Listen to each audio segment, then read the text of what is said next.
We'll guide you through how to add border to text in PowerPoint.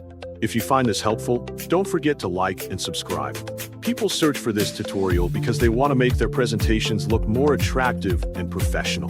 To add a border to text in PowerPoint, begin by opening Microsoft PowerPoint on your device. Once the program is running, select Blank Presentation to start a new file. After that, click the Create button located at the bottom left corner to continue. Next, choose a layout and make sure to select a blank layout so you have full control over the slide design.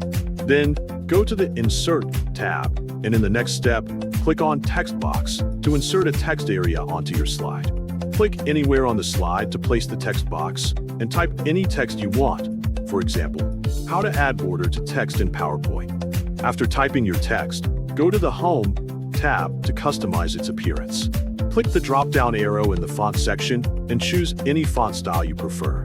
Then, click the drop-down arrow for font size and select a size that fits your needs. You can also adjust the position of the text box on the slide according to your preference.